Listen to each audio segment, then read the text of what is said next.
Testing, 1, 2, 3. You guys ready? All right. So thank you all for coming today. Want to do a couple disclaimers. One is the chambers gets really cold, so be prepared for it being chilly. Not much we can do to control that today at the moment. Secondly, I just had a newborn a month ago, so I'm operating on 3 hours sleep. So if I don't sound clear, just ask me again and I'll repeat it. If I don't make sense, ask me again. And third, I'll be around here till about 9 o'clock tonight if you guys want to stick around and have some more conversations individually. And I also provide you my cell phone number in case you guys want to sit down and discuss things further and you're not comfortable doing it in a public forum. So we'll try multiple ways to try and get as much feedback as possible. The purpose of today, first off, let me start off by saying thank you for coming. I know there's a short notice, but this is our attempt to try and get as much public input on the conversation about ArtHop, as well as to reach out to vendors whose contact information we do not have. We know that in ArtHop, it's been the history that anybody can set up and sell, so there's no way for us to have your contact information. And as much as I love social media, that's typically a one-way communication, and we really can't gather on who's who and what questions you have and how to address them. So what I ask of you is if you're interested in having follow-up conversations, staying updated on the subject, leave your contact information with the folks who are collecting it, name, number, email. That's simple. That way we can make sure you're in the loop as we go forward with any updates on the subject matter. Additionally, I want to cover to you what our hope is for today's agenda. One, we want to hear from the vendors whose contact information we don't have. We already met with several vendors and organizers whose information we do have last night, and from business owners and stakeholders in the downtown. Secondly, we want to provide you a preview of the plan that we are developing to address some of the issues around ArtHop.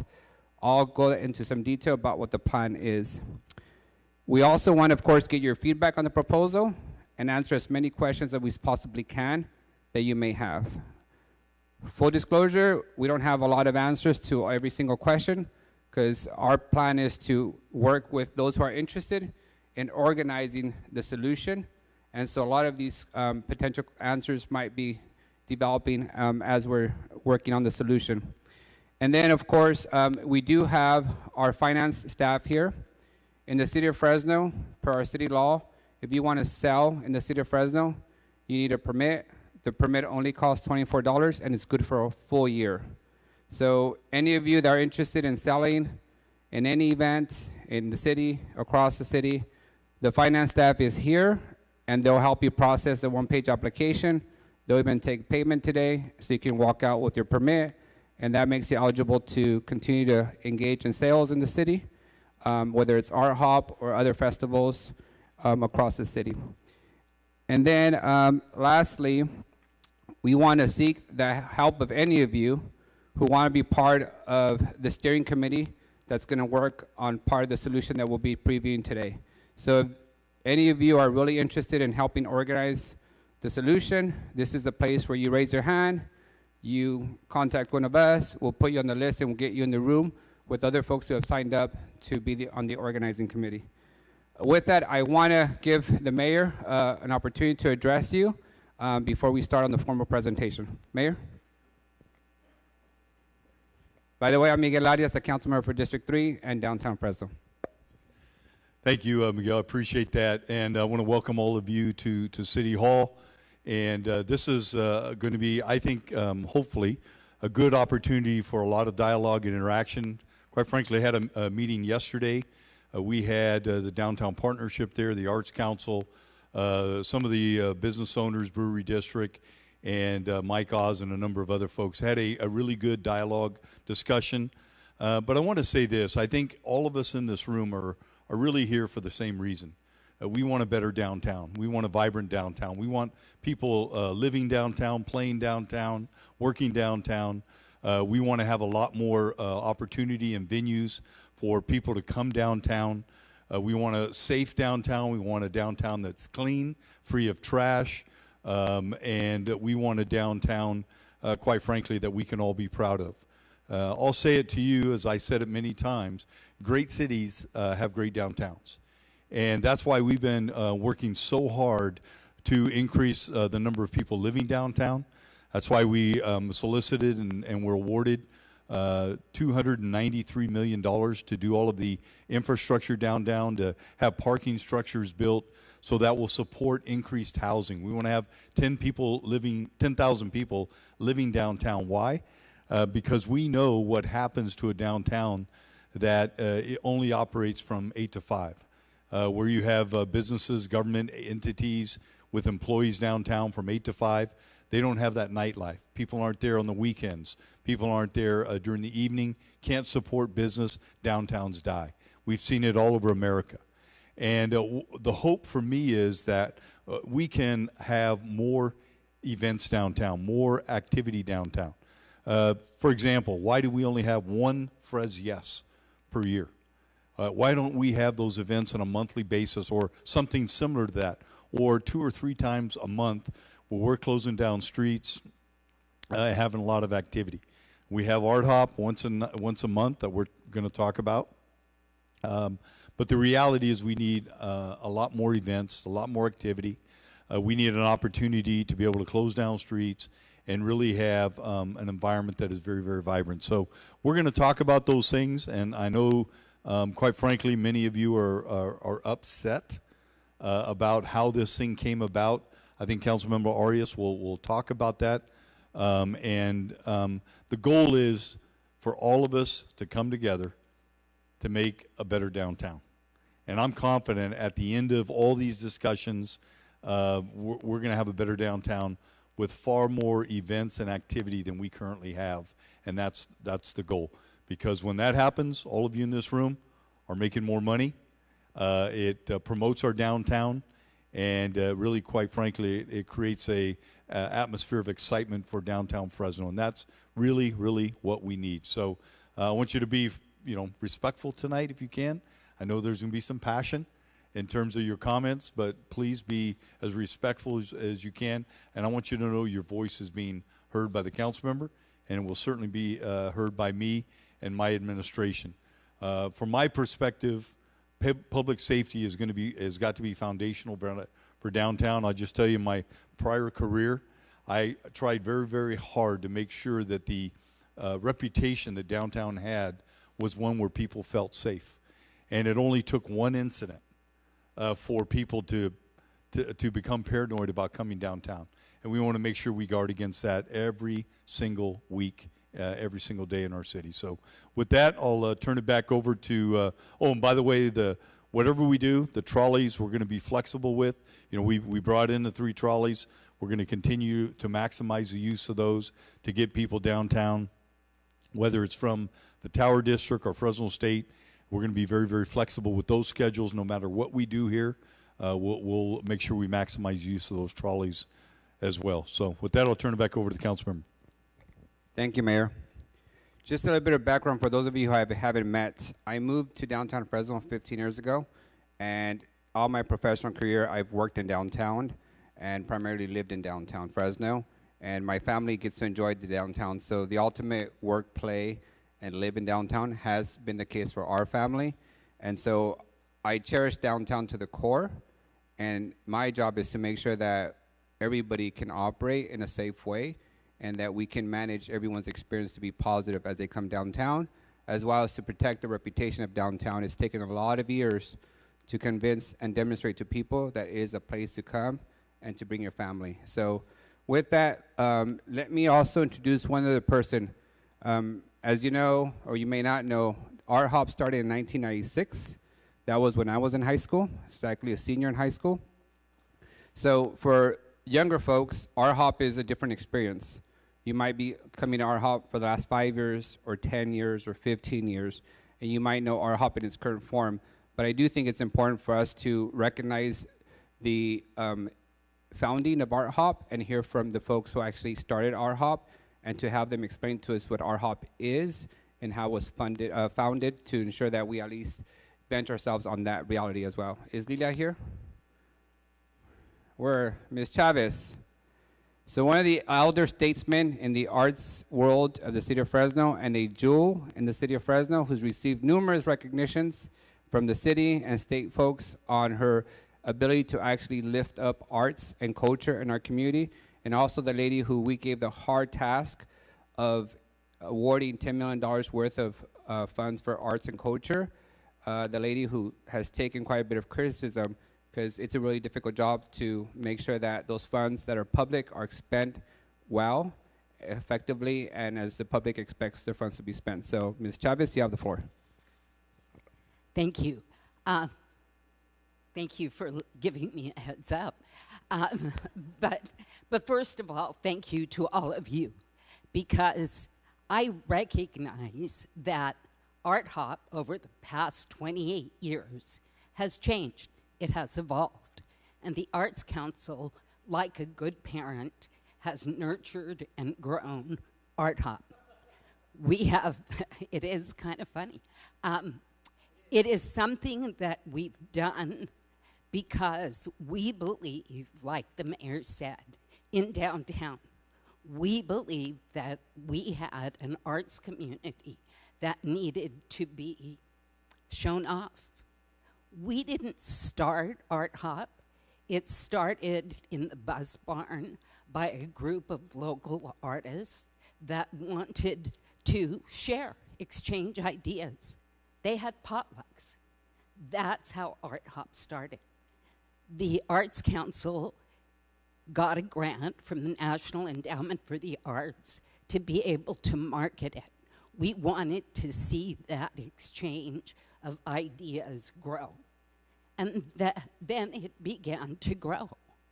But it's been in the last 15 years that we saw ArtHop change. And that change was more activity was happening outside of the venues. That was okay, because that activity was good. It was young people sharing their art. It was new artists that didn't have a venue to perform in. They were performing on street corners. It was kind of cool. You walk around and you see art everywhere. It wasn't a bad thing. Then COVID happened, and ArtHop got shut down. And when we opened it again, it opened with a vengeance, because something else happened. There was a state law that said vendors, if you had a license, you could set up anywhere in a public space, unless that space was closed off and restricted for a special event. Well, people said, Arts Council, close off the streets, control this. And we said, you know, it's developing organically. And in truth, we can't afford to close it.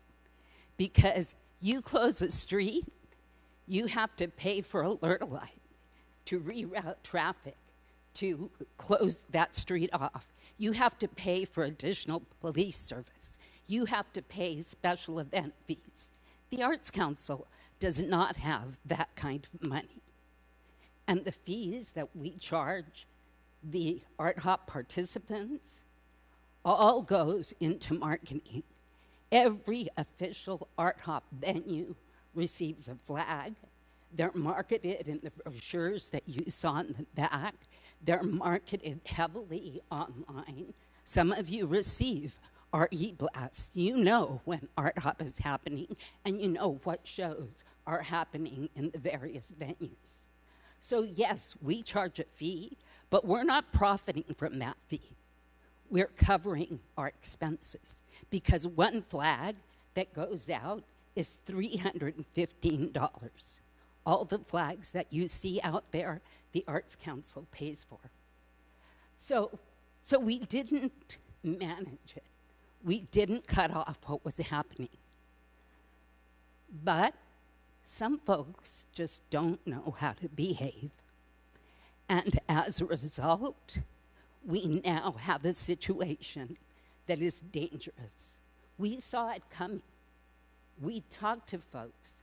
We said, health department, come out. Make sure you're doing spot checks so that everybody who's selling food has health department clearance. We said, police, walk the area to make sure that sidewalks are clear. We said, city licensing, come out and make sure that these folks have their licenses. That happened sometimes, but not enough because it kept growing. We couldn't control it.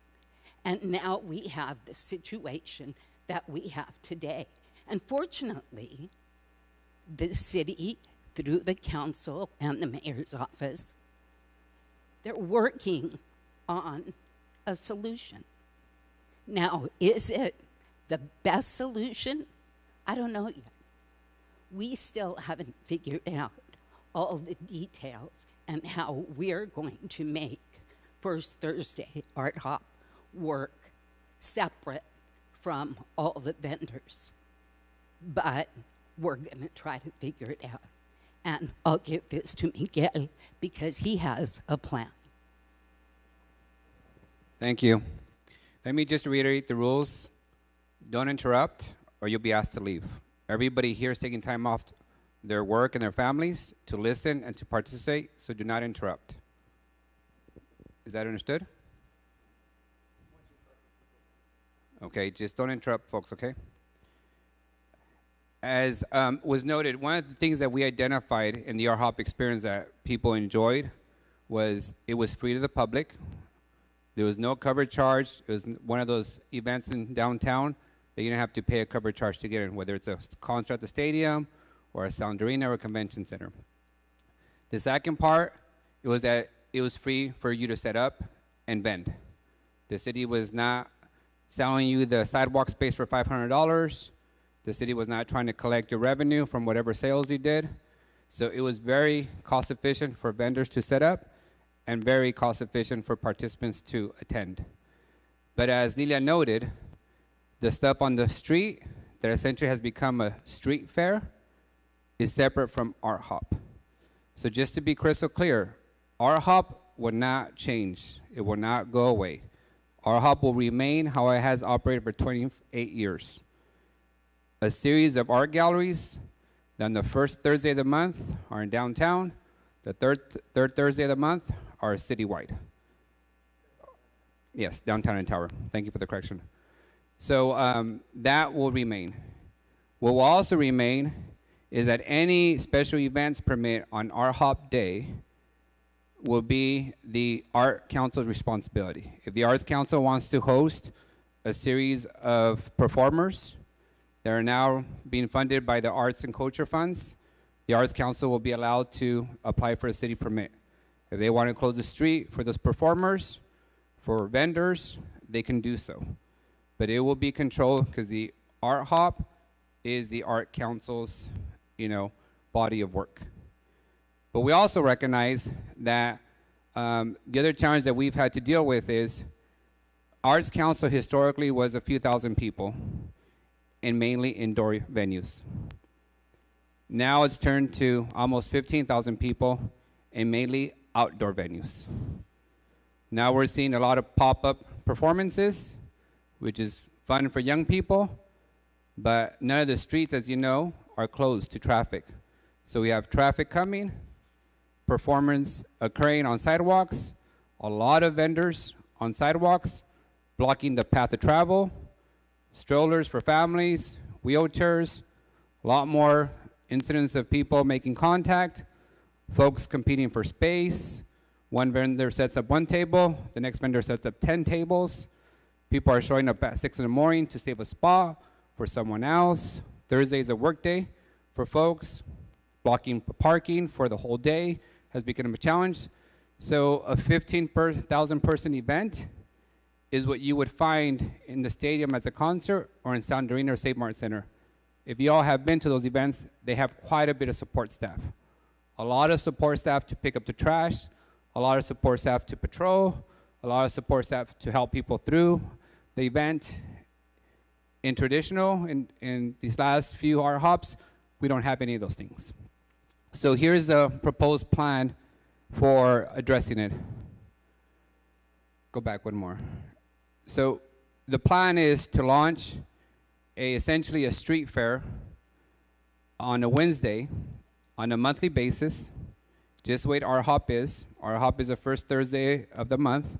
This would be whatever Wednesday of the month. The city would close the street from Fresno to Mono. It would close all Fulton Street from Fresno to Mono at the city's cost. The city would allow vendors to set up on the street so that they're not blocking sidewalks and competing for limited sidewalk space. The vendors would not be charged for that space. The city would provide garbage service. That's been an issue. A lot of people generate a lot of trash. We would provide garbage service to make sure that the next work day is clean for folks who return to work. The city would also provide public restrooms, which have been missing. We have now 2 units of really nice restrooms that we use across the city. They would be stationed on Fulton Street. And then the city, more importantly, would provide police officers at no cost to the event or to participants. That would allow us to have sufficient public safety coverage in downtown for this X event on a monthly basis. These would be provided by the city at no cost to the vendors. So the street event would remain free for the public. We still want families to show up without having to pay admission fee. It would also be very minimal to the vendors. It would require, though, that vendors have their tax certificate, which I noted costs $24 for a whole year. So you get your tax certificate from the finance department in City Hall, that's all you need. If you sell food, it's a tax certificate plus your public health permit to sell food. Those of you who sell food, you know what that permit is. The fee is pretty nominal too. But we as a city are not interested in making money off vendors. We're interested in getting organization and structure and having enough city support services on site to handle thousands of people on a monthly basis coming downtown, enjoying food, culture, arts, and everything else that it has to offer. Those are the requirements, essentially, pretty basic. We did meet, as I noted before, with stakeholders yesterday. So I think the meeting was at 4 o'clock. 4 o'clock. It was a downtown partnership. It was business owners on Fulton Corridor. It was building owners and property owners in downtown.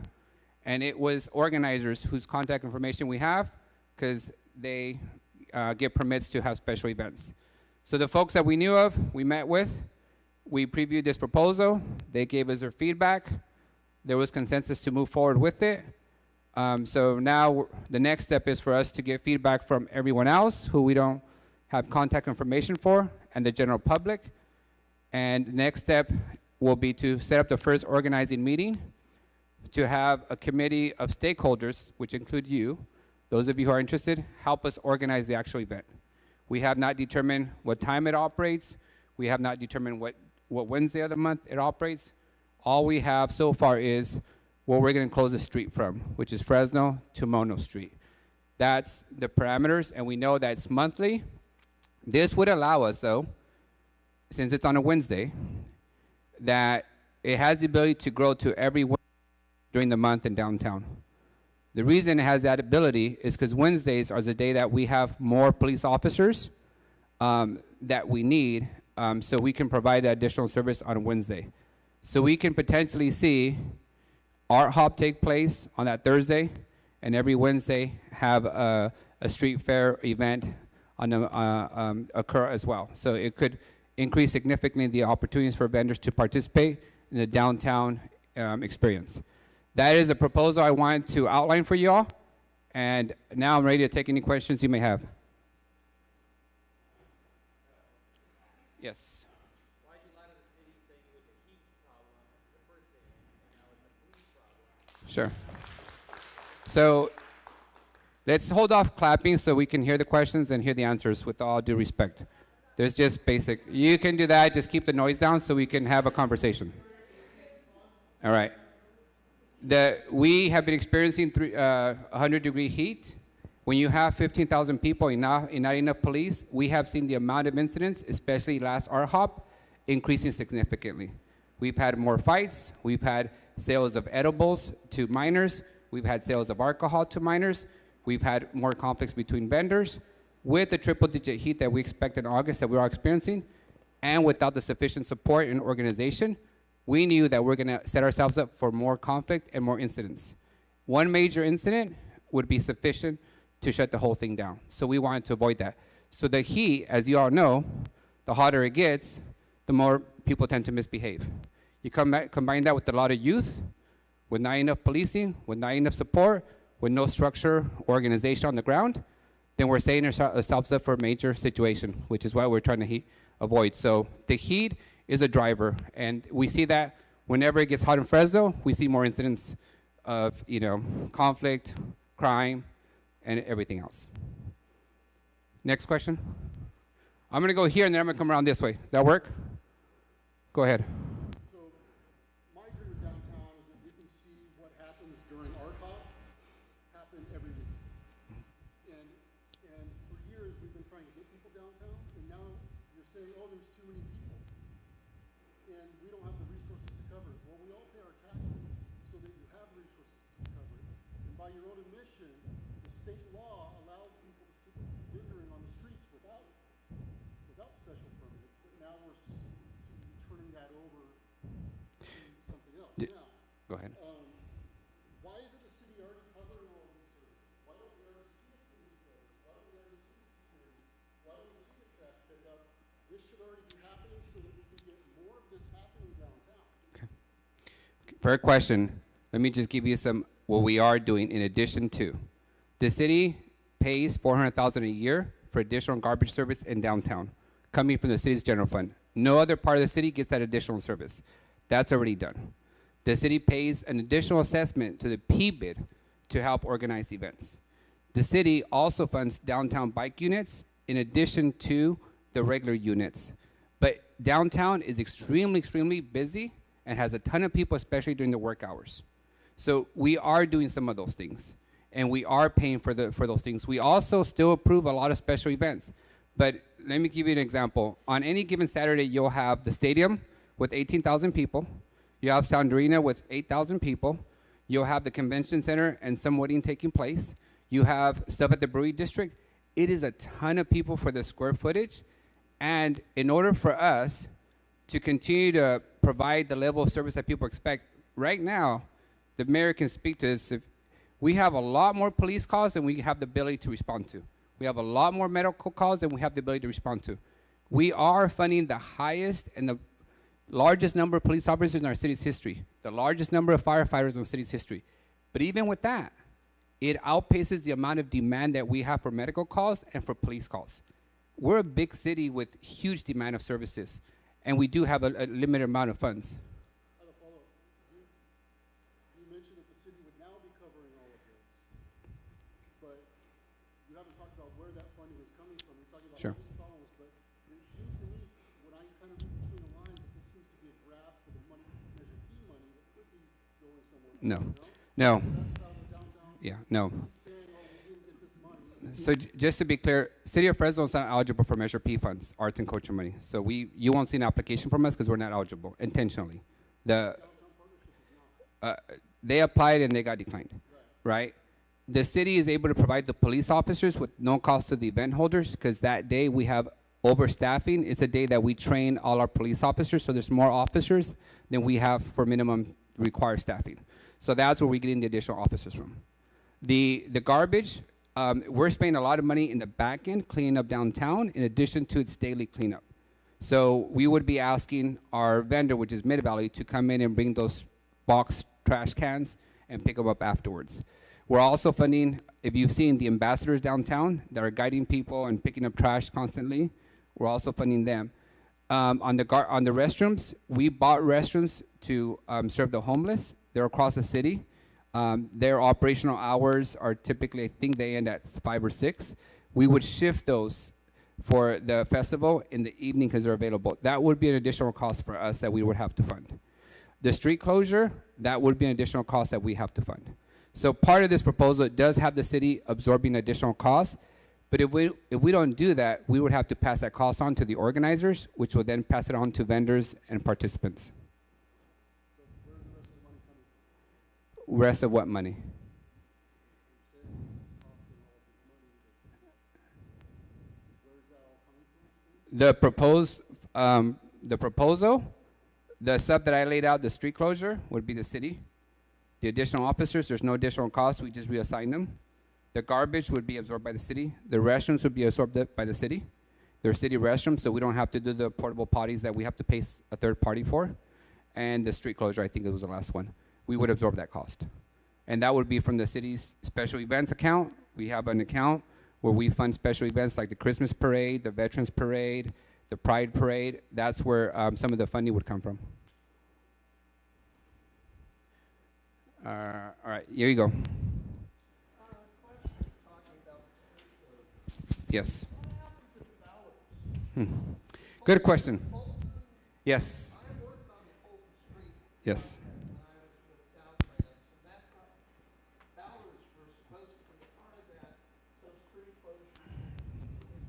Yes. So for those of you who are not familiar with it, they're basically the big poles that you stick to the ground and you're able to close the street. I've asked about those 2 years ago or 3 years ago. I think Merrick wrote a couple of articles about them. Here's what we've come to find out. They are available. We have them in Public Works. They can be used, but under transportation rules and the rules that govern streets and traffic and all that, we cannot simply just use them only to close traffic. You must do on Tulare Street, you must do what they call a soft closure of the left turn lane. So you have to put those closures, you have to get a alert light, you have to do a whole setup. Secondly, whoever puts them up has to be trained to make sure that they put everything else around it, and you still have to reroute traffic. So they are available, they will be used, but you just can't put them up because apparently they're not enough on their own to meet federal and state requirements on how you manage traffic. I'm pointing that out because it should reduce costs. Yes. Closing streets down as opposed to full Yeah. or alert light Yes. closure that I dealt with. Right. Yep, it would. And one of the conversations we've had is having maybe the ambassadors and downtown partnership be the trained entity where they can actually put them up and significantly reduce the cost versus having to hire a third party like Alert Light to do the work. We also anticipate purchasing a lot of barricades on our own, storing them, having our ambassadors put them out, especially if this turns into, which I hope it does, weekly event. Back there. I'm just curious as to why you're saying that the police isn't mostly available on Wednesdays. To me, it just seems kind of like the Art Council wants to keep this art hop elitist and not recognize the fact that this people who are so-called street fair people are truly selling art. Fashion is art. It's part of every art academy across the United States fashion programs. So fashion is art. That's what we're selling. For the most part, there are vintage clothing vendors that are selling there on the street, along with people who make handmade jewelry and other crafts, as well as true artists. So just because they're not in a gallery per se does not mean that we are not selling art. And Understood. I feel that if you really are in charge of the schedule of the police, I mean, you should be, or the city. I think that you could change the day from Wednesday to Thursday easily, So where let you me have more address that. coverage. Let me address that really quick. And I'll have the mayor weigh in because as a former police chief, he can be more specific. But here's the fact. We don't actually dictate the Wednesday. The union contract does. That must be negotiated with the labor union. That Wednesday has been in contract for 40 years, I believe. It's a day that all officers come and get trained, and that's what we have overage. So as a council, we don't have the unilateral authority to say we're going to now make it Thursday, and nor does the Arts Council or anyone else. But Wednesday has been the overstaffing training day for decades. You're allowing it to be. right now. It's a right You on their labor agreement. gave them the opportunity to do it. Yeah, so police work 410 schedules, so there's an overlap day. It's going to be some day of the week. Believe me, I've tried to get this schedule changed for many, many years, but it's contractually negotiated, meaning it's in their contract with their Fresno Police Officers Association. And so changing that day from a Wednesday to a Thursday would require their agreement, quite frankly. And we have tried that over the years, trying to get them to spread those officers out throughout the week.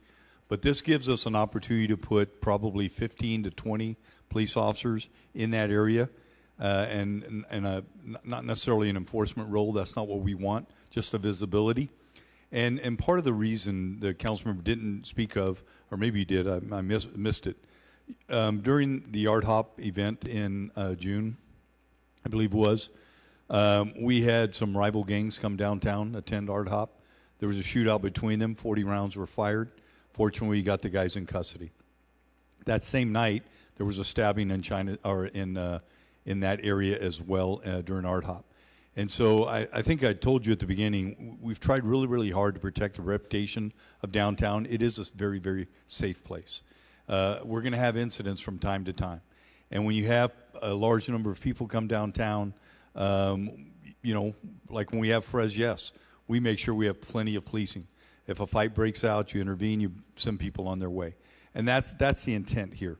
And, as we move forward on this, the hope is that we can turn this into a real street fair where you're blocking off the street, where perhaps we replicate what we do during Fres, where there's some alcohol sales where you can take them from one area to another area, maybe not be restricted. That's the goal, is moving towards that direction, and we want to do that in compliance with the state. So the policing deal, if I could flip a switch and say, yes, we have all the police on Thursday, believe me, we wouldn't even be here today. We would have already solved that issue. But I do think, as we move forward, we have to look at an alternate date that coincides with maximum policing, that's all. Could we replace the police with armed and unarmed security? Well, somebody's got to pay for that, and that's the same thing. This would be done in a fashion, generally you'll have for like special events on Fres, you have contract policing. That gets very expensive. It could be $10,000, $15,000 for one night of policing with all those. We don't want to pay that. We don't want to incur this. This is the city's way of simply saying, listen, this is a night that we have additional officers. We'll provide those to downtown free of charge, and as well as the other things, which you're right. Somebody asked, why haven't we already done the trash? You're right. We could have. We should have. But we're making that commitment today to make sure we have the trash pickup, the public restrooms, the street closures, the public safety, all of those things in play, so that, our goal is to have this on a weekly basis, every single Wednesday in the city of Fresno downtown. That's what it's going to take to create that vibrancy. And I know it's going to take time to transition into that. I do believe, through social media, through all of you, you have extremely powerful followings. Over time, we're going to see Wednesday nights turn into something very, very special downtown, like it is in San Luis, where they have weekly gatherings like this as well. And to have it consistently on every single Wednesday, I think is a benefit, versus one Thursday a month. Yeah, we are. We're Fresno. We're much bigger than San Luis. I'll go back there, then I'll come to you. Go ahead. And I have vendors, I organize events right here next to the Helm building, that's where I'm at. And I have vendors there that I organize. Am I able to be doing something like that? Am I able to be doing something like that, organizing kind of that event next to my store during ArtHop? I don't know. Let me get back to you on that. It's a very specific question. I don't want to give you the wrong answer. Okay, thank you. Okay, because there's different rules for people who own the business in front of them. Okay, thank you. Back there. Go ahead.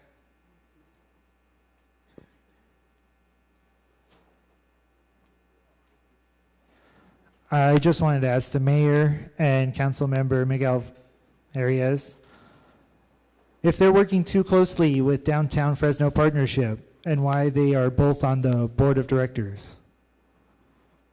Is that your question?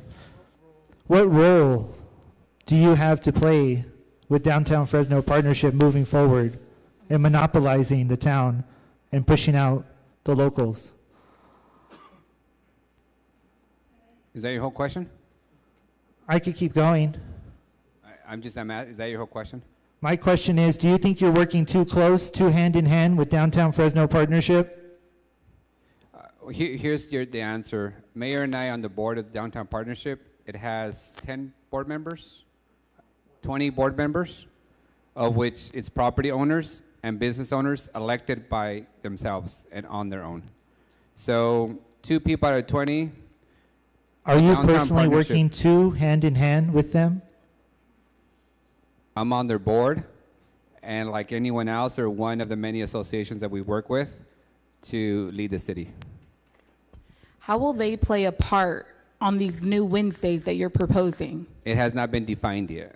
But you've mentioned ambassadors being out there, so they're already in the defining that you're doing here. So you've already brought them into the conversation. So the question is, what part will they play on these new Wednesdays that they're attempting to push out? Because that's what's going on, and that's who wants control. And it so happen to be you guys are both on the boards. And I get it, they're rich, they're business owners. They want us swap meets and tacos and trinkets out of there, along with the Arts Council. So I'm asking you, what part do you play? What part do the Downtown Fresno Partnership play? And what are we not being told? Because this has been planned for a long time, and we're only being strung this issue suddenly. So, yeah, to you, what would you like to say? Thank you for the question. Here's what I can tell you. Honesty, please. We have saw multiple organizations who wants to be the lead on managing the street fair component of ArtHop. Who wants to be responsible for hundreds of vendors and put their own insurance liability on the hook and organize and determine who sets up where and who pays the policing, garbage bill, and everything. No one has stepped up to want to do that. It's a really big job, and it's very extremely difficult and very costly. We've asked the partnership to play a role because they actually, by definition of their creation, have a role. They represent all the businesses that pay into that P-bid, that pay the additional assessment to improve that corridor. But with that said, we have invited anybody to participate in the steering committee that wants to work on developing the Wednesdays. Anybody. You don't have to be in the partnership board. You don't have to be an organized permit holder. You don't have to be a business owner. So if you guys are interested, anybody in the room, and being part of that process, by all means, sign up. Because we're going to need as many people as possible to help pull off a monthly event on a Wednesday that could potentially become a weekly event in downtown Fresno. What some may not be aware of is the City of Fresno created the P-bid, that partnership many years ago, 20 plus years ago. And it was to do a voluntary assessment at that time on businesses that would come into this, as well as the city. I think the city pays about $180,000 a year into the P-bid. So we're a part of that. And the way that it was written was for the mayor and the council member to be on that board, obviously. And so we're one vote. I'm one vote, the council members one vote, and but there's other people on there, and business owners show up, and so that's the way it was created to have a downtown partnership. They were actually created. One of the biggest reasons was to coordinate events downtown, and that's what we're trying to do with them at this time. In terms of the ambassadors. The ambassadors were a program that were created between the city as well as the state of California. We have folks that are what we call sometimes difficult to hire.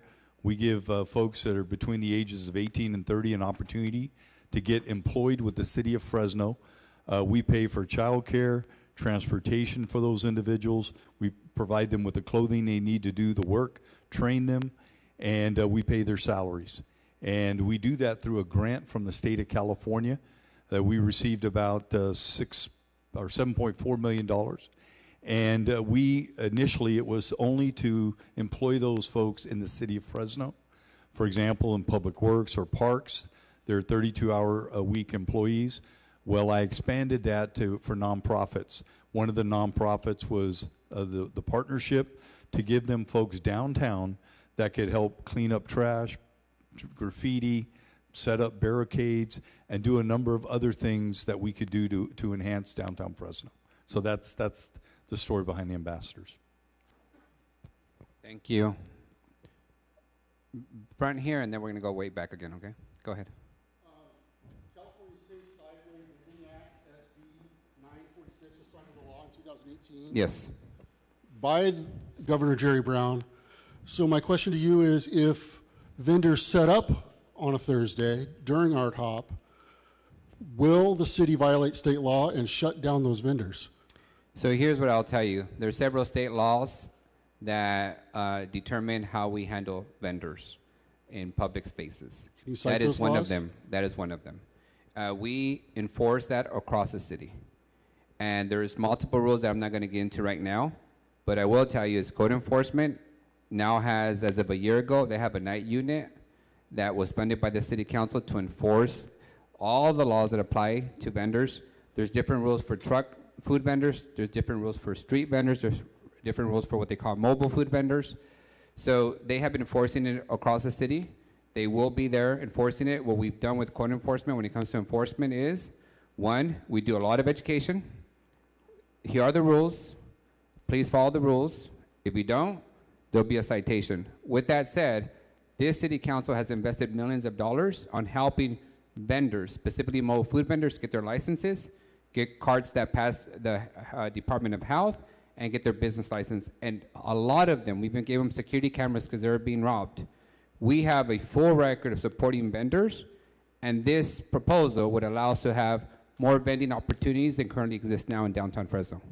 So, according to the Google here, local entities are allowed, so the local government can pass laws to govern street vendors Yes. under this state law. Yes. However, you're not telling us which laws. Now, I understand the food laws are a little bit more complicated, but I mean for just the average person who's going down to sell some vintage clothing, some trinkets. What I can tell you this, if you have questions about what laws apply to you and what you're selling, I refer you to the code enforcement department. They will answer that for you so you know in advance. You came to the meeting without But knowing the law behind it? There's a lot. I'm not going to get into specifics of what you're selling and give you wrong advice on how the law applies to you.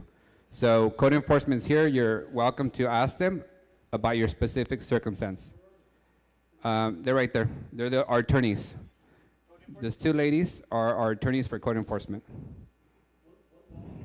They can talk to you after the meeting. We have a question that has to do You're gonna have to wait. code enforcement. You're gonna have to wait. Because we're going to the next person. Were you next? Were you next?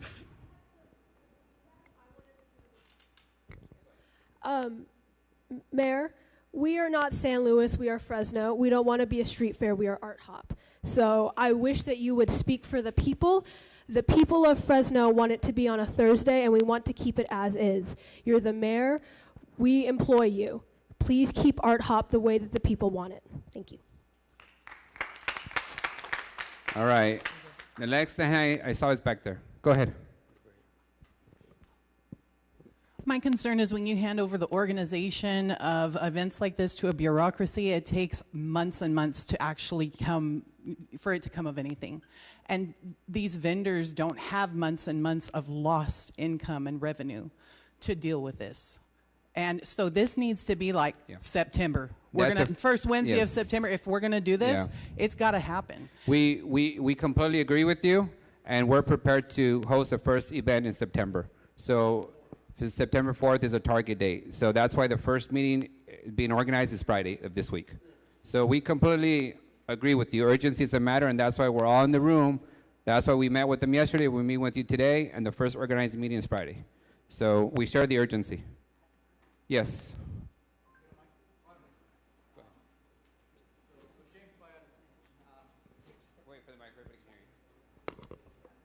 All right, thank you. James Piatas, former business owner here, Tower District for about almost 15 years. Expo hosts, we bring about 4,000 to 5,000 people every year. Emphasis on vintage clothing. Been popping up here for about the past 10 years, I'd say. So I think if you're locked in on this Wednesday, you're really looking at things at a micro level. If you're talking union reps and union policy within law enforcement, that's frankly speaking, that's a lame excuse. I used to work for Cal Fire. I understand the Cali schedule. I understand how flexible those shifts can be. But sticking to those Wednesdays seems like you're giving all of the vendors, vintage clothing, trinkets, as you say, the food trucks, that scraps Wednesdays. Okay, so we have both vendors and shoppers coming to ArtHop on Thursdays from as far as the Bay Area, Oakland, Sacramento,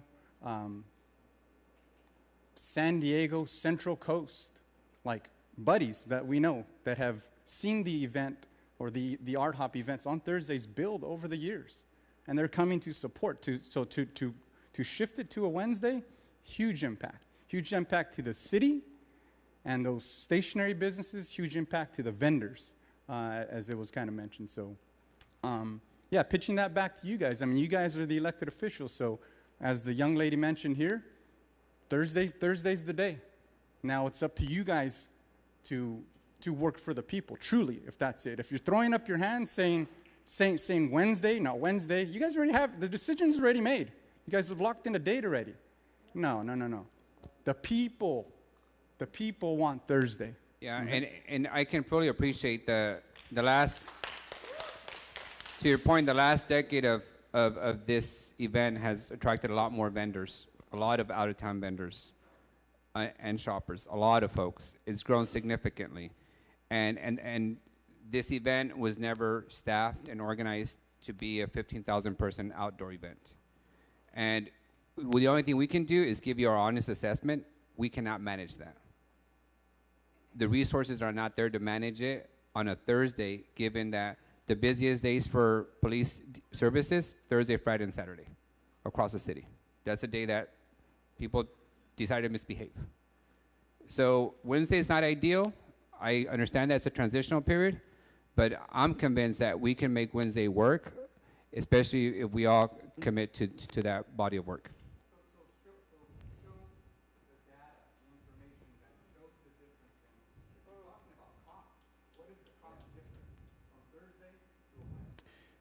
What I can tell you, what I can tell you is the police cost in itself would be significant. And it goes back to this. If we impose all the costs that the city has to absorb for that Thursday, we would have to pass it on to vendors. And you vendors would have to pass it on to participants. Run us some numbers. Run us numbers. Okay. All right. Any other questions? Go ahead.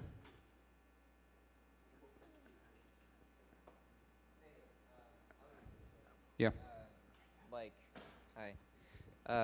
Like musicians, we collaborate with many different people who make physical art, who do fashion, and I'm just trying to, you're basically just trying to move everything to Wednesday.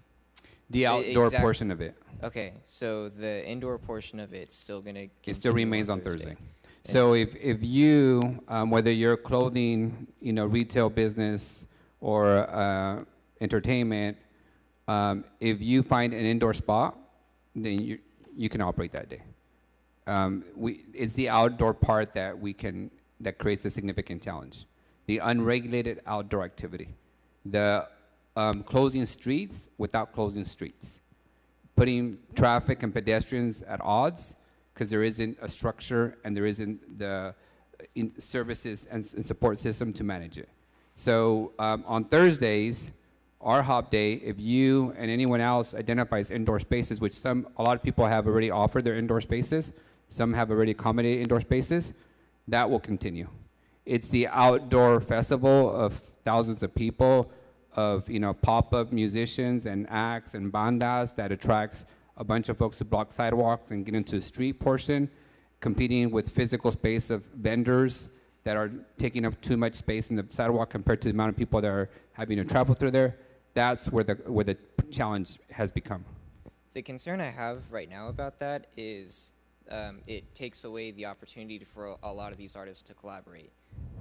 Because there's not going to be, like, if I wanted to go to find a place indoors where there's an artist, now I'm having to work on 2 separate days to find that.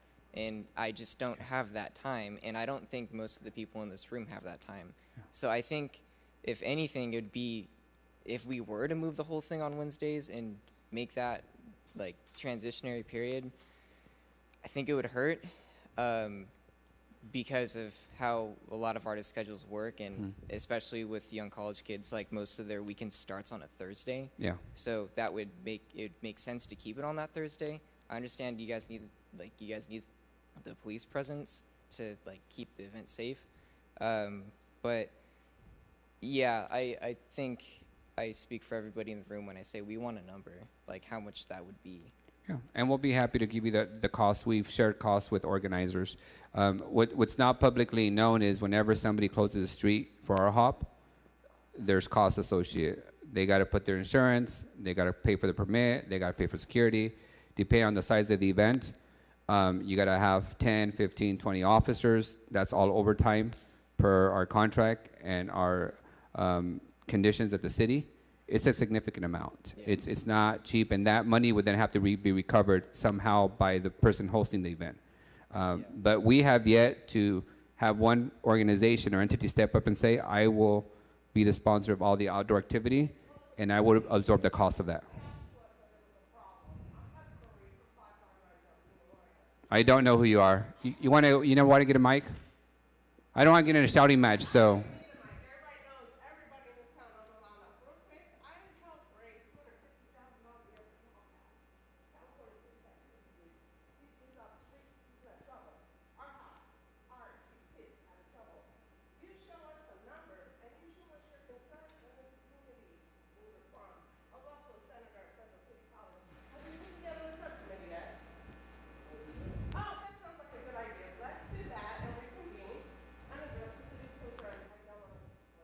All right, appreciate your feedback.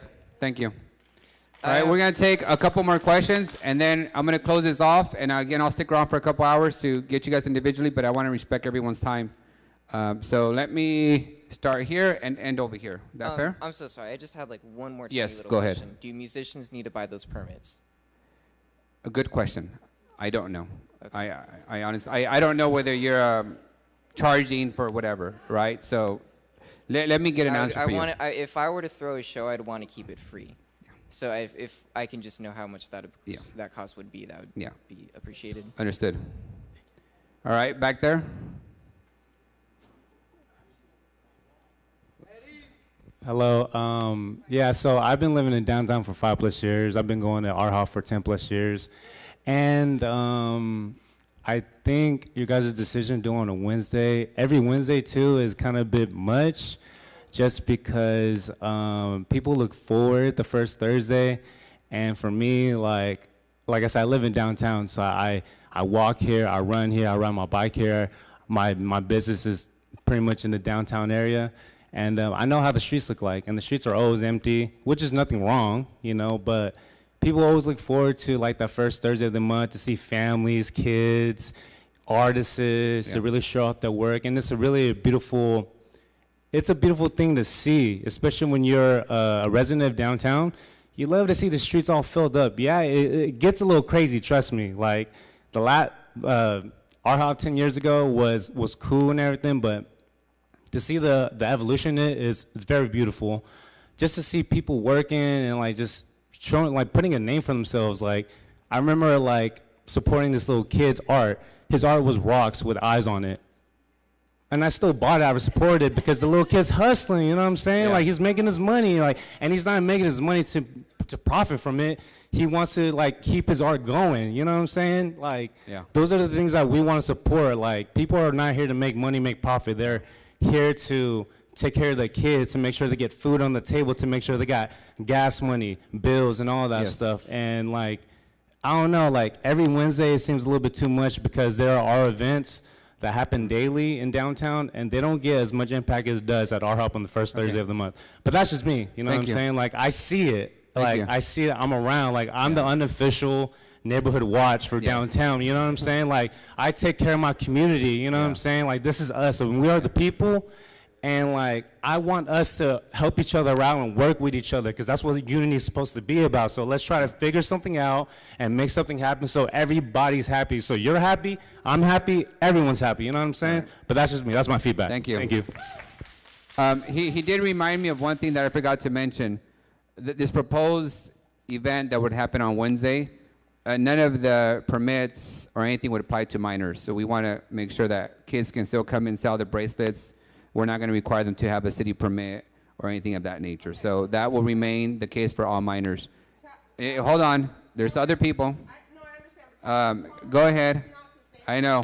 There's other people. Don't be disruptive. Go ahead in the back. Councilmember, thank you for your time. Yep. Mayor. My name is Armando Aragon. I'm a small business owner here in town of a trucking company. I'm also a organizer at times and a vendor as well. The culture of ArtHop has evolved from art, from what it was years ago and what a lot of the people think that it was, to what it is now, which is people that are picking themselves up from their bootstraps and trying to make ends meet. I think that we need to start realizing the reality of things, that ArtHop, what we remember what it used to be, of actual art. No offense to the artists, you know, that have the galleries and so forth, but you want to talk about statistics. Statistically, art sales have dropped above 30% in sales in the last 7 years, more than ever in history.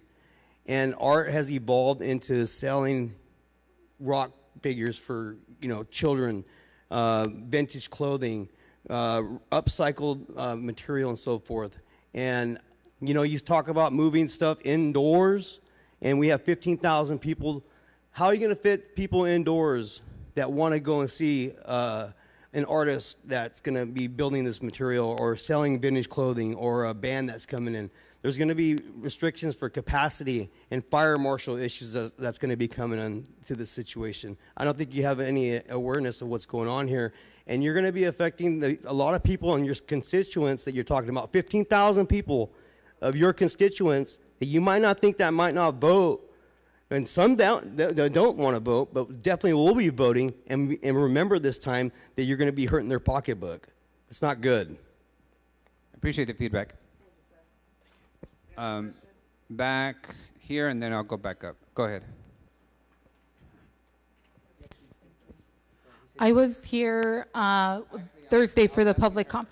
You have gone back and forth, and you keep skipping us. I'm trying to hear from everyone who hasn't spoken. Then I I'll finish that. with you, I promise.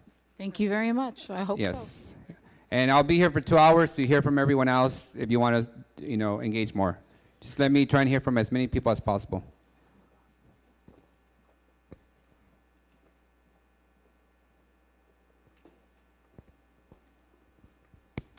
Okay, so first and foremost, you still haven't answered the question about the numbers that this gentleman and other people have asked about. And I'm sure many of us in this room would like to hear the statistics, because it's sounding like you've kind of jumped the gun on this. You don't know any of the laws, you don't know any of the numbers. You seem very unprepared for this. But also, I was wondering, with the anti-homelessness ordinance that y'all just passed or voted on the other day, that criminalizes the act of sitting in public, as well as many other things, how is that going to impact ArtHop and this street fair that you're talking about? For those of you who don't know what she's talking about, the council took the first vote to now be able to fine folks who camp out and set up a housing encampment on public property, up to $1,000 fine if they don't leave the public property, and up to a year in jail. We have a lot of folks who have, let me back up a little bit. In the last 4 years, we have invested $400 million to house the homeless. We've housed about 7,000 plus off the streets into shelters, about 3,000 plus into permanent housing. That has left a group of people who have either refused help or do not want to enter a shelter because of some of the variables. That group of individuals have consistently been a challenge for the city. They're engaging in drug use and on our school properties, on our city parks. They're doing the excrement, the urine in front of a business, on the sidewalk. They're blocking sidewalks. They're generating a lot of trash. If you look at the freeways, we house everyone off the freeways. We continue to offer people help, but some of them are not ready or willing to accept the help, and we're spending a significant amount of resources constantly cleaning up after them. That ordinance would not have any impacts on ArtHop. That is meant for people who choose to set up a tent and sleep on the sidewalk and not move when they're blocking the right of way for people to use the sidewalk. We are required to make sure that there's paths of travel for especially ADA access, that people are not blocking the street. Just yesterday, I was down the block on Broadway. Somebody set up an encampment in the middle of the street. Had to ask him to move because he's going to get hit by a car in that encampment. Clearly, he has significant mental health issues. So, that to your question, that item would not have an impact on ArtHop. People that come to ArtHop are not setting up for overnight sleeping bags. That is not what I asked. You did not. You said that it criminalizes the encampments as homes, which is true, but you failed to mention that it also criminalizes sitting, lying, or sleeping in public. So why is that? How is that going to impact ArtHop? Not the encampments, the act of sitting, lying, or sleeping. For the purpose of staying overnight and sleeping in that space. We're not going to ask people not to sit on a park bench, but you cannot sleep on the Fax bus stop and block kids from taking the bus stop. So, and we debated this for 6 hours last week, and we'll debate it for another 6 hours next week. My district has 8% of the shelters. We have purchased 10 motels. We have 900 beds for homeless folks. We give them 2 years of free rent, free utilities, social services, drug treatment, mental health, job placement, and still some choose not to do it. And we have to be able to manage those because they don't have a right to ruin everyone else's quality of life. Kids have a right to go to school without being harassed. They have a right to take the bus. They have a right to play at the park without having somebody shoot up meth and take the poop in front of them. Okay, so what about the numbers that you still have not shared with us? Again, we'll be happy to provide the numbers on what it would cost to formalize 15,000 people festival. We can do that. That's easy. Yes. I'm sorry. Yes, and then you. Sorry.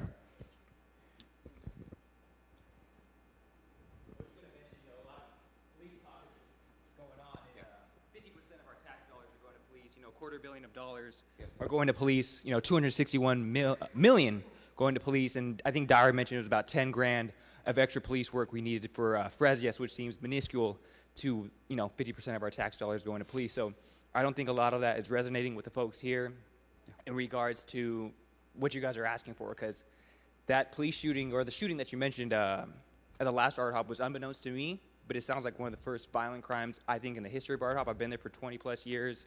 I personally have never witnessed a fight. I personally have never seen a gun pulled on anybody. I've been in Fresno many, many times. I've been in many places where I have seen violence, and I've never seen it at ArtHop. So I think, like I said, 261 million going to our city police force, and we can't just have a day, right, where we have police there present. Doesn't kind of make sense. And then to follow up with that, I just want to mention the city makes things really difficult, unfortunately, for the residents here. And that's why we're losing people to places like Madera and Clovis and these cities that are not cool, man, and we're way better. But it's really some simple stuff, some simple solutions we could really do. We've been talking about building housing here in Fresno, but the zoning doesn't allow for it. The city owns these plots of lands, and they don't do anything with it. They've got these millionaires that own these plots of land and aren't doing anything with it, and it's just unfortunate that the regular folk are taking the blame for it. I can appreciate you, and you sound like me on any council meeting day. Frustrated because I can tell you in downtown, we have hundreds of units right now being built. They're in every stage, planning, approval, construction. They do cost. I mean, right now, to build one apartment unit, it's about $400,000 per unit. Right now, we got money from the state to rebuild all the water infrastructure. It is expensive to build. I'll help you build them. I got it. I got the plan. Yeah, it's expensive to build. Just to give you guys an idea, 30% of the cost of a new apartment is underneath the ground. Water and sewer. The governor gave us some money to upgrade all that, so that's a huge savings for future development. but we do have a ton of plans that are already being today. As a matter of fact, I was with the mayor on the next 161 apartment complex for downtown Fresno. So we do have quite a bit of them, but they do take a while. Do you mind asking who's building 161? Is it public or private? It's private. Yeah. Yeah, it's private. No, they're actually, half of them are public, half are private. And we're intentionally building mixed income. So we're not just doing saturation of affordable. We're doing 30%, 50%, 80%, which for those of you, 80% is considered affordable. It's for one studio, $1,100. We're doing market rate. We're doing affordable. 30% affordability is about $450 for a studio. So we're intentionally building all the different income housing so that we have a diversity of folks living in downtown. Sorry, I promised him.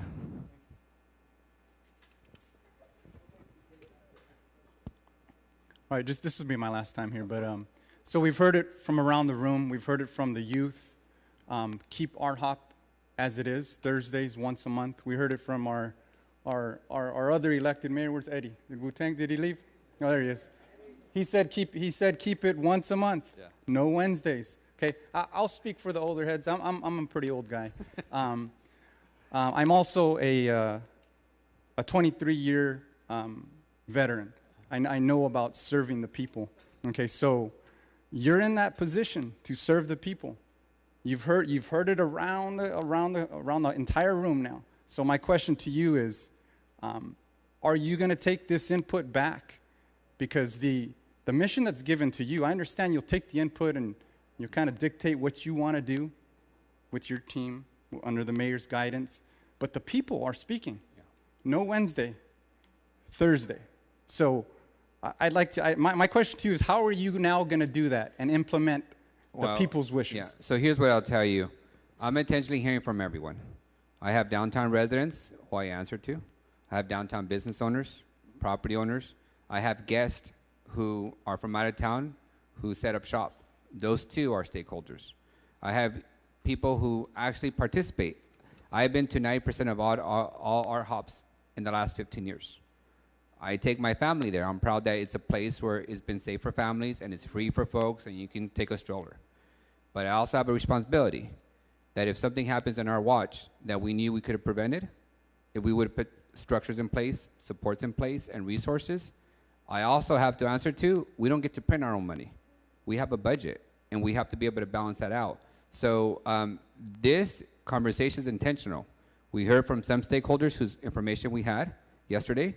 We were hearing from you. I've never met most of you in my life, right? I'm sure I've seen you down at ArtHop, but your input is important. We'll take this back and see what we can come up with. But from my perspective, in order for it to be sustainable, affordable to vendors, free to participants, Wednesday is a path that's viable. It would require adjustments and transition. I'm not making that in any way light. It is going to be different. It is going to require some work. But we also didn't get to ArtHop overnight. It took 28 years to get to this place, and Fresno is big enough for more than one event a month, especially downtown. So I'm taking all the input. I can't commit to anything right now because I'm still hearing from people. You're not my last conversation for folks. So I also have to hear from downtown residents to make sure that they also understand the implications. As I tell people all the time, when you move into downtown entertainment district, don't ask me to cut the music off at 10 p.m., right? You moved here.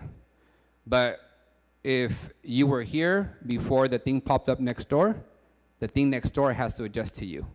Because I have a lot of folks who also work the graveyard shift at Amazon that live downtown. And they work the UPS graveyard, and I got to be respectful of them too. And what concerns me right now is that it's gotten so big, and it's a lot of young people, and young people are not developed into their mid-20s on how they behave appropriately. And they're coming from across different communities. And the guys in Madera don't know the guys in Fresno. And we have to be able to do it in a way where we can have some level of assurance, where we don't have a significant event that then shuts the whole thing down. So this is a process that we're trying to engage in, and we're being transparent. What I showed you today is exactly what I showed the people who get permits and the business owners yesterday. Nothing different. So we're trying to develop the best solution possible. Okay.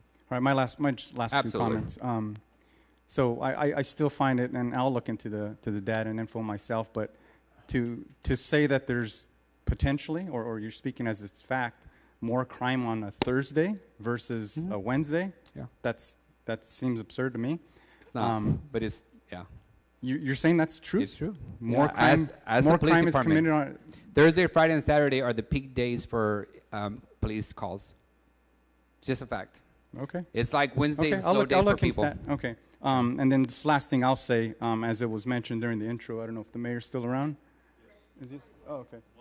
So in the back. So come take some shots over here, Mayor. I got somebody watching you behind you too. Yeah, he's got me way Yeah, back yeah. there. He's got me.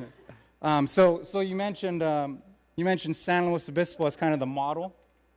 It's kind of something that you guys, well, maybe not model, but you spoke on San Luis Obispo. And I just Yeah. want to say, I've been working out there for about the past 20 years. I'm retired now, but that farmer's market in San Luis Obispo is and has always been on Thursdays. Yeah, it's absolutely right. What I was saying with that is we do the Art Hop once a month. So if you do it on a weekly basis, it becomes easier for a lot of people. It becomes the norm. I know, I don't know who spoke, Eddie or somebody else, about, doing it every week maybe not be ideal, but maybe it is. We met with some vendors yesterday that said, yeah, they would like to see it every week because more people come downtown. I don't know what the answer is. I just know we want to have the opportunity. San Francisco just announced the mayor over there about street fairs on a weekly basis. So I think you're going to see more and more cities doing similar things to this, but it's worth a shot, and that's what we're trying to do. And if we don't get buy-in, then we'll have to look at a plan B. I don't know what plan B is yet, but this is just offering up a solution as an alternative where we could have multiple events a month and draw more and more and more people downtown. And the more we do it, the easier it gets. That's all. I'm going to take 2 questions from people who haven't spoken, and then we're going to wrap it up. So, hey, stop. So I'm going to take this lady. I'll take this lady. I'll take you, and you back there. You 4 are with the last questions, and then we'll wrap it up. Go ahead. Go. I'm going to hear from her. Trust me. I'll be here, and I'll hear from her. So I just wanted to add. Just stick around and hear from her, but we're going to wrap it up. I did just want to add to Go the ahead. comments about the reasoning for moving it to Wednesday being that we need more police and that's the day. Yes, it is true. Thursdays are busier for crime, and I respect all of that. But what you guys are missing is that, like, Art Hop is Thursday, and that's what everyone is, like, trying to get you to understand.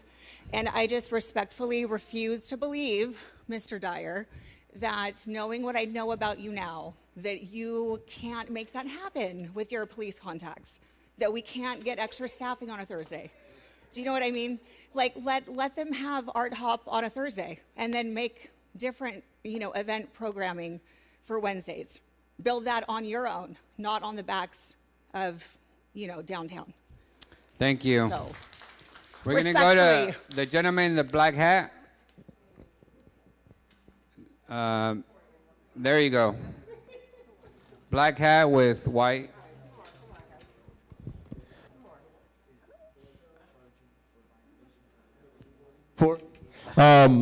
So I'm a business owner here in Fresno, and I've heard for so many years trying to revitalize downtown. I'm not, I guess, a stakeholder as someone mentioned, but Art Hop and what happens on the Thursday does impact my businesses. As I have been in the nightclub restaurant business for nearly 30 years, I know, and also putting on big events, I know how difficult it is to attract 15,000 people. I also know how difficult it is to manage that. So I do see both sides, but the bigger part of it is what's organically grown. The amount of money, this man would know too, how much money you have to spend in marketing to get this many people out is astronomical.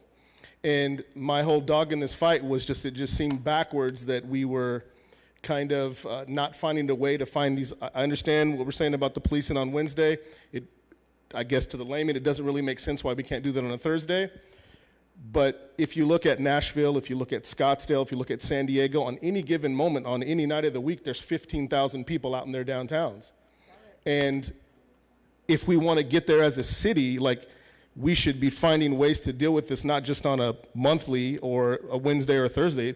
We need to track this on an everyday basis to get our downtown thriving. As Mayor said, strong cities have strong downtowns, and I've always felt this was counterproductive. I don't have a dog in this fight. ArtHop does help my businesses that are in the tower when ArtHop happens. And I want the city to be aware of it would be estimated there's $600,000 to $750,000 generated if just the average person spent $30 to $40.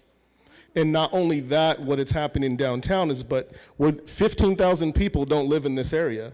They're originating from other places. They're spending gas money. They're getting their nails and their hair done. So the exponential power of what's happening on this night has such a greater impact citywide. And that's my 2 cents. Thank you. And I do want to reiterate, the city is still doing permitted events in downtown. The stadium is still selling out. Soundrina is selling out. There's any given day, anybody can apply for a special events permit downtown.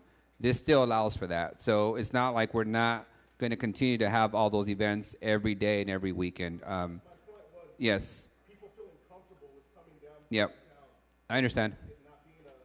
Yeah, I agree. All right, folks back there, I don't think I've heard from.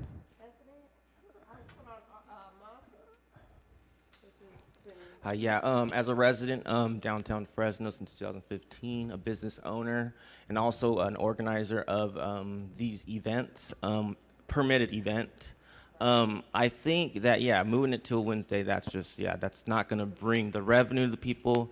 And I'm here to fight for the people, right? The people who need to survive, the people that make that $500 on that Thursday, because let's not call it ArtHop no more, because I think what it is no one wants, the Art Council doesn't want it to be called ArtHop. That's why we're moving this from a Thursday to a Wednesday, because we can't be using the word ArtHop. Right? That's why we're here. She does not want us to use the word ArtHop. And that's why we are here. Losing revenue for the people is what's bringing the people. The people has brought the people. We understand, I was here in 2015 going to the art galleries, and there was about 20 people going through these galleries. Now you're saying 15,000 people. Well, the 15,000 people is the people coming for the organizers like myself, coming for the people downtown Fresno, residents from Clovis, from North Fresno that you guys wanted in 2021 when you had an article in Fresno Bee thanking us for bringing the people that you guys wanted. You guys wanted the Clovis people to come here. They're here on Thursday now. You guys want the people from the South Valley. They're here on Thursday now. The first Thursday, right? So maybe all this is about is the word ArtHop. That's what this is. Why can't we collab, since she doesn't want it to be ArtHop? How can this not be a collaboration with the Art Council if it's an ArtHop? But that's the same thing. There's a lot of things on the first Thursday, especially like you were saying, San Diego and other cities that downtown are thriving. And it's taken us about this long to make downtown thrive a little bit. And we're just going backwards once again. I appreciate your comments. I think we had the lady at the edge here, and then this gentleman. He'll be the last person I take on, and then I'll stick around. I'm basically here as an attendee and a parent. I didn't know about ArtHop until about 5 years ago, when my kids were in high school, and hearing through them and how they collaborated and they were able to engage with the community, and not that they were troubled kids, but it really helped in many ways their social life, and then their artistic abilities, and just to see things for Fresno for what it is, and being on this side of town and not being afraid. Mm-hmm. I was born and raised here, and so yes, I do want to see downtown expand and get better. But again, it comes down to what the people want, and listening to everybody and the vendors. And when I attended ArtHop myself, I'm one of those that I will buy from a local artist, because they are there. They're trying to earn a dollar. And I granted that there's a lot of activity for the homeless, and I'm not against that. But these are vendors and people who are not trying to be homeless. They are trying to earn revenue for their families. And what a great demonstration to their kids when they take their kids there every Thursday. And I agree. Making a change from a Thursday to a Wednesday is phenomenal, and it's going to cost them a lot of money and their followers. And we talk about social media. This is your future right here. This is who you should be listening to. Yes, we want change, but listen to what they're doing. They have made this successful. And I think that City Council, the mayor, you need to listen to them because you want Fresno to grow. And they are giving you the example. They've made it grow the way it is today. Thank you for your feedback. We'll go to this gentleman here. Hello, thank you. Actually, let me go to him first.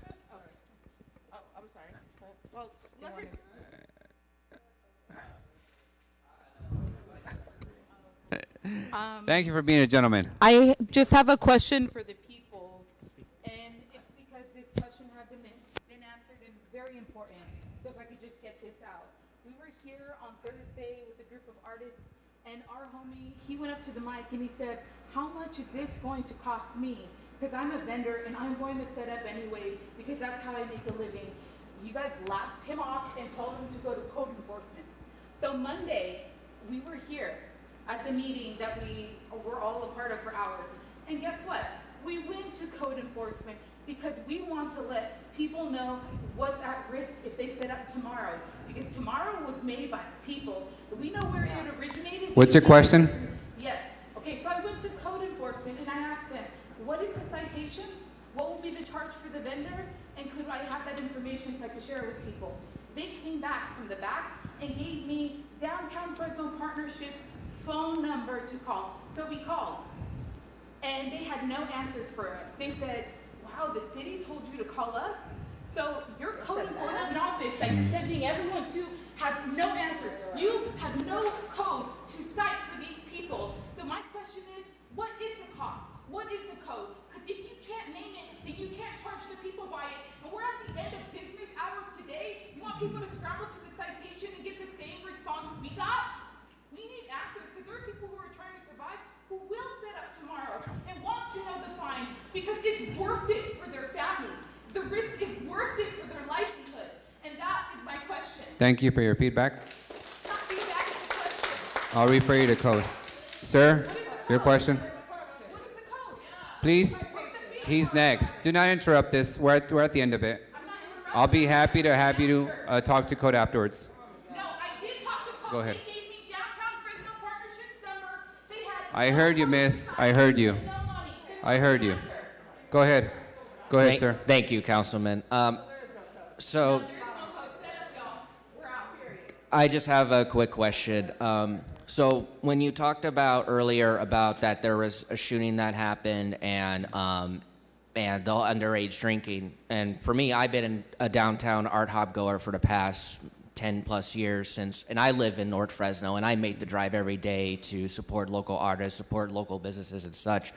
What if there is such a problem with underage drinking and the selling of cannabinoids? What are the steps that Fresno is going to take to negate that? Because from what my experience is most people will ID you, but then give you a wristband if you are over the age of 21. So this is my first time I've heard of underage drinking. Granted, I have seen the crowd getting younger, which I think is phenomenal because we need this younger generation to experience downtown. And truthfully be told, with being on Thursday, a lot of Thursday, I think it should be remaining Thursday. And the reason I say this too is because a lot of businesses, I happen to be an office manager for a gas and oil company, that a lot of people get paid on a certain day. Certain days like that, especially with the first day of the month, is usually when people get paid and have income. So that's their way of giving back to the community. So Thursday, I don't think it should be moved into Wednesday because... So if I can answer your question, hopefully I understood it. Right now, the outside events are not permitted. Okay. Therefore, there is no additional officers checking for age appropriateness.